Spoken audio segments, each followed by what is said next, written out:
Welcome to Scary Stories, the channel that tells you scary stories. Welcome to Saturday Night Scary Serials on the Scary Stories channel. I'm your hostess, Madeline Starr. Tonight, Bryan and Jenny wonder if Bryan is the only werewolf working at the Halloween haunted house. But first, let's rejoin life with Dogman in the words of our hero himself. Driving away from the house that my girlfriend's father was trying to bribe me with, I pretty much kept to myself. I had seen a Dogman back on the property, and that had taken the fun out of the event for me. I hadn't shown Marcia or her dad because I really didn't want to bum them out, but it had set my mind in motion. If that Dogman was there, waiting to greet me at a place I had no idea I was being driven to, that meant they knew even more about me than I knew about myself. Having a bunch of deadly creatures conspiring against you is one thing, but the idea that they weren't only studying me, they were studying my girlfriend and my girlfriend's father and probably my own parents too, that was unnerving and jarring. I wanted to perform the banishing ritual that day, the one that had been given to me by the large, dark Brujo Dogman. But he told Marcia and me to eat those seeds on Halloween and not before. There was nothing to do until then, except make certain to stay alive. I asked Marcia's dad to let me off at my parents' house, then invited Marcia to come with me if she wanted to. Her father reminded her of unfinished chores at home, and she said she had to decline the request. That was okay with me because I had a lot of thinking to do. It was a sunny afternoon, and I got lost watching the trees zoom past, and I allowed my mind to go blank. I guess I tranced out a bit, and was awoken from my reverie by Marcia's dad saying, "Well, you two kids have fun." I looked up and Marcia was wearing a completely different dress. We weren't at my parents' house at all, and the strangest thing was, it was now nighttime. As in, the sky was dark and filled with stars. It should have been maybe 4 or 4:30 in the afternoon, but it no longer was. Marcia looked just as shocked as I was, and we both looked at her father. He turned around to view us with a confused expression. "Well," he asked, "isn't this the correct address?" The two of us looked outside and saw we were in front of a dance club. Yeah, sure, Daddy," said Marcia as she opened the door to get out. I sat there, stunned, until Marcia reached her hand in to grab me and pull me out too. As her father drove off, I asked Marcia what the heck was happening. She asked me the same thing. Both of us had just shared the same experience. It had been afternoon, and we were driving to my home. Then, it was night, and we were let out at a dance club. I had a sinking feeling, then shared my thought. "This is the same as when my father wasn't home, then was home," I said. Marcia thought that made sense. "So, realities are still overlapping because of the intrusion of the Dogman into our world," she said. I countered, adding that it might be us jumping through timelines instead of realities. She said we might be jumping through timelines and realities and dimensions too, for all we knew. We did know that we had to perform that ritual on Halloween and close the opening between these worlds. But with these strange overlaps, we both agreed, things might get too corrupted before we even reached the day of the ritual. We had another more immediate problem. Did we really want to go to a dance club? Also, what day was it?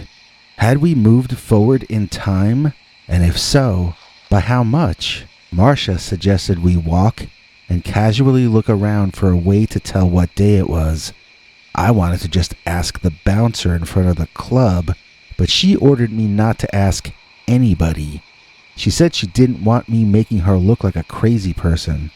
So, we walked down the block past closed-up stores, none of them displaying any dates. I was hoping we might run into a newspaper store. They still had those back then. Even if they were closed, we might be able to view the date off the cover of a newspaper through the window. We walked to the end of the first block and stopped. Directly across the street in front of us was a long-looking block with nothing but scrubland on it, a whole bunch of trees and undergrowth. Across the street to our left, though, were more storefronts. There were some blinking lights in the distance, and we thought maybe one of them might be an open store. Seeing as there was no traffic, we cut diagonally across the street to the storefront side. I noticed Marcia watching that patch of trees nervously. "Maybe they're gone," she said as we reached the sidewalk. "Maybe this is after Halloween, and we did the ritual already, and maybe we don't have to worry about them anymore." I liked the idea of that, but it put a darker thought in my head. What if we jumped past Halloween, but never did the ritual? What if it was too late, and we now had to wait another full year to try again? I walked a little faster, then realized that was a little too fast for Marcia. "Why do we always jump to realities where I'm not wearing comfortable shoes?" she asked. Neither of us laughed. This block seemed to stretch out longer and longer and go uphill in a steeper and steeper fashion. Those blinking lights in the distance never seemed to get any closer, and then everything came to a full halt as we heard, very close to us, in those trees directly across the street, a very loud howl from a very large-sounding canine. I stared into the trees and I saw the eye shine of what I assumed had to be the beast which made that howl. They were bright red eyes, terrifying to see. Marcia pointed in an entirely different direction from where I was looking, and she said, "There he is!" I looked where she was pointing, and I saw two more bright red eyes staring back at us, and then another two, and two more. There were a whole bunch of creatures in those trees, and we had no place to run to. I wasn't even sure what neighborhood we were in. I didn't recognize these streets. "Let's get out of here," said Marcia, but she didn't move. "Which way?" I asked. "Do you even know where exactly we are?" She didn't answer. I took that as a no. I heard the sound of branches and leaves being stepped on and moved, and I looked across the street to witness two of those red eyes walking right out of the patch of woods and onto the sidewalk. There was no traffic, and it appeared to have decided to continue past the sidewalk and onto the street. I was frozen in utter panic, more frightened than on any previous occasion by any other encounter with one or more of these things.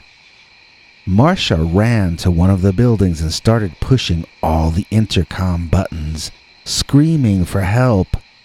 I heard her, but I couldn't take my eyes off the creature, striding bipedally toward us. This was a particularly tall creature, as tall as our dark-colored Dogman ally. This was one of the gray ones, the evil and dangerous ones, but it was by far the largest I had seen. It seemed to have bent over while in the woods, but was now unfurling itself and standing taller and taller with each lumbering step. This was your classic werewolf. This was a dog-faced, 9-foot-tall, hairy, fang-faced monstrosity, and it had its eyes firmly anchored onto me. I watched it drool, which caused me to realize it was not panting like a dog. I didn't see its tongue hanging out. I just saw massive, incredibly long teeth, and I saw very angry and unforgiving eyes. The hairy face came to 2 very tall, pointed ears on top. Its ears were as long as Batman's, but wider. He had tufts of hair on top that caused them to appear even taller.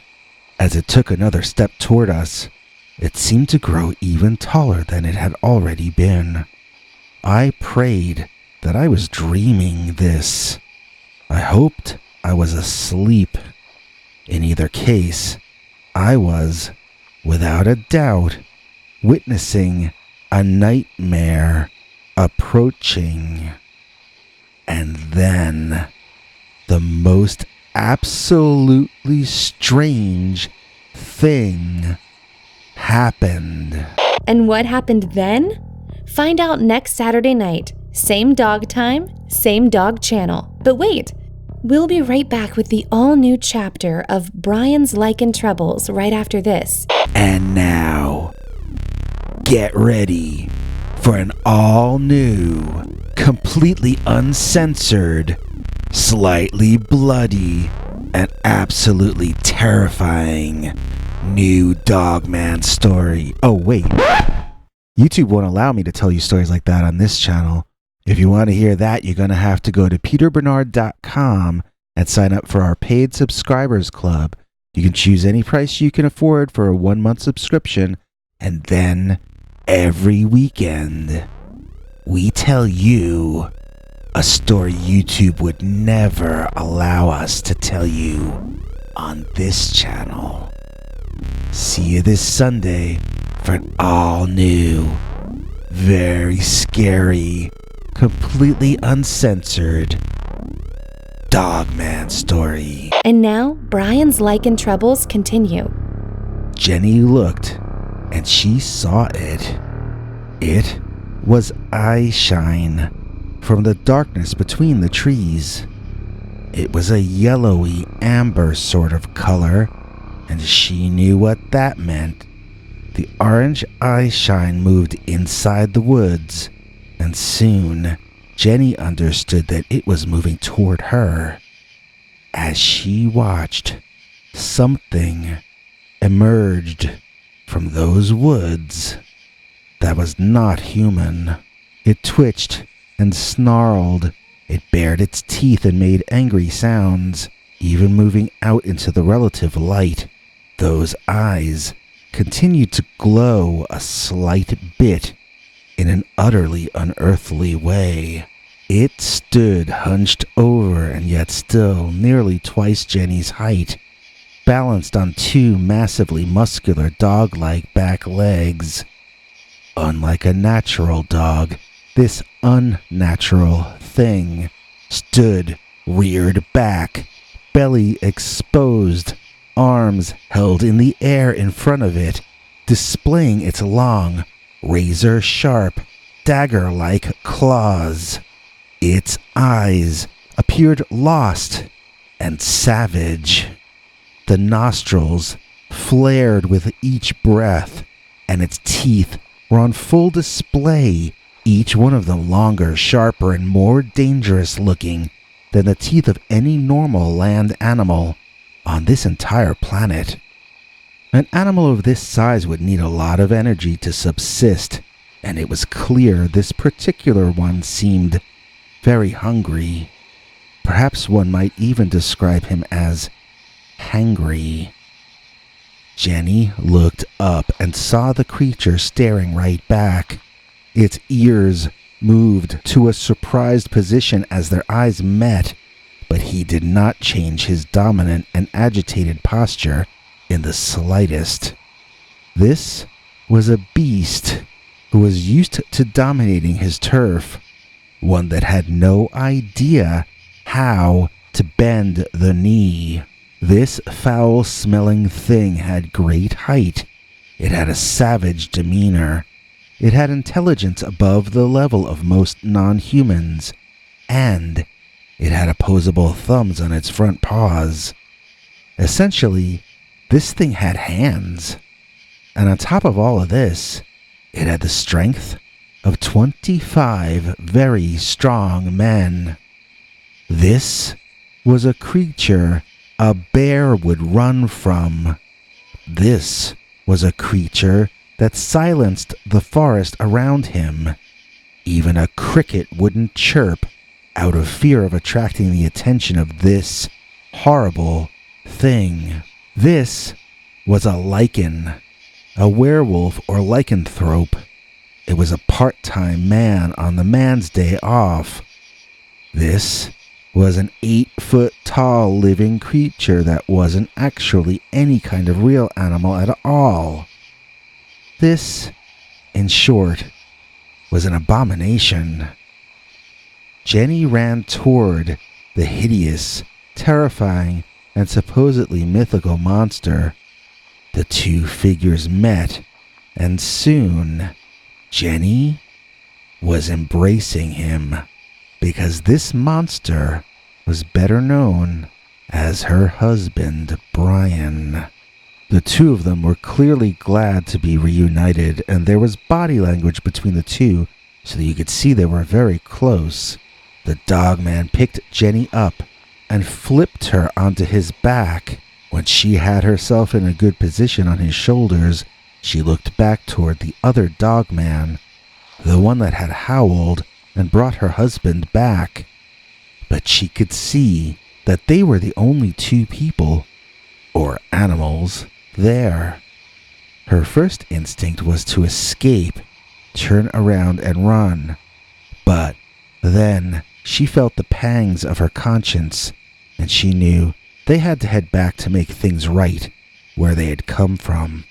"Let's get back to the haunted house ride," Jenny suggested in the large Dogman's ear, and he instantly began walking at a quick pace back in that direction. Before they could leave the clearing and enter the woods, though, they were both a bit taken back to see Calvin, their boss at the haunted house, wander out of the tree line and call to them. Jenny hadn't had time to think of what to tell him. She knew they were in trouble, though. They had broken the back of Calvin's cage the first time they rehearsed their act. Bryan, in this Lycan form, was not accustomed to being so close to crowds of humans. It was his instinct to break away and run. Same as Jenny. How would they ever repay Calvin for the damages they had caused? Jenny realized it might have been far worse. She was putting a genuine Lycan in front of a crowd for their entertainment. She was lucky nobody had been hurt, or worse than that. Still, Calvin had found them, and now she would have to brace herself and find out how bad the situation actually was. She climbed back down from Bryan to speak to the man. "That's a real werewolf," Calvin shouted at her. He pointed at Bryan, glared into her eyes and said, "That is a real werewolf." Jenny didn't know what to say.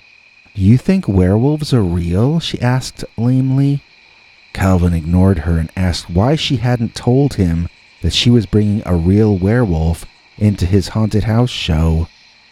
I didn't think you'd believe me," she tried. He gave her a look and asked if she thought he was stupid.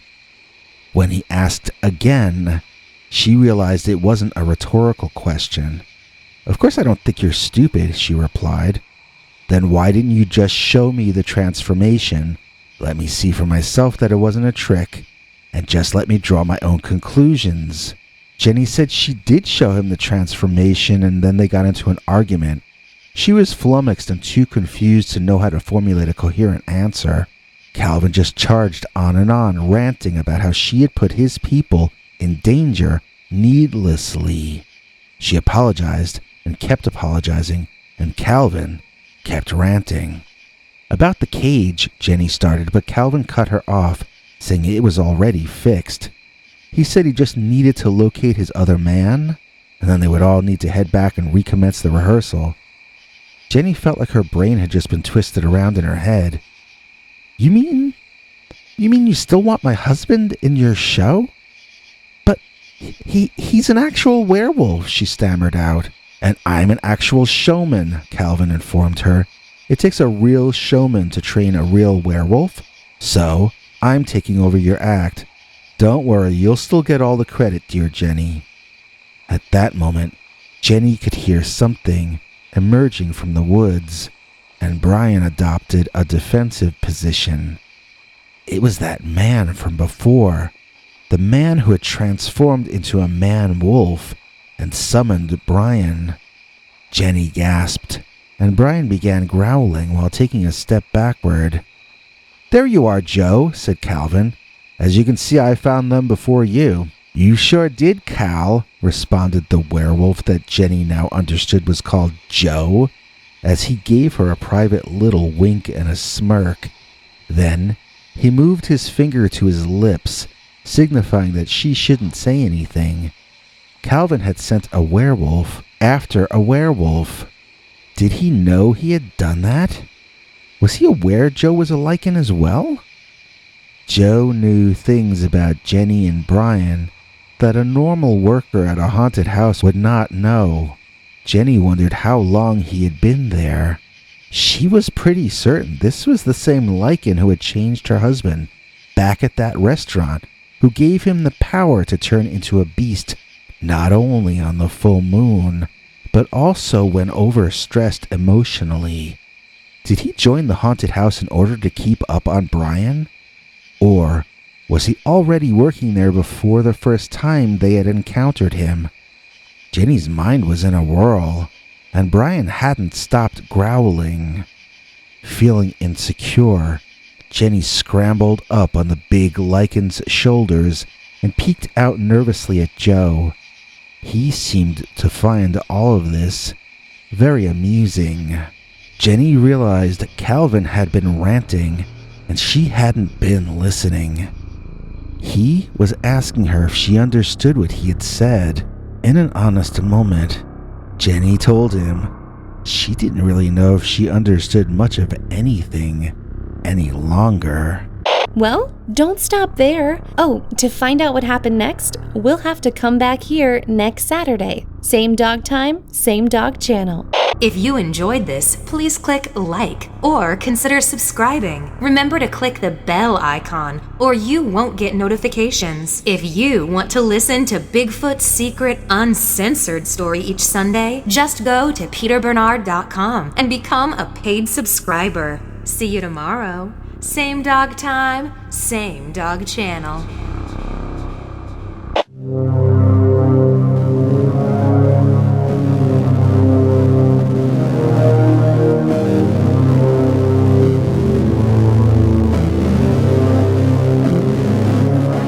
Come back for more scary stories.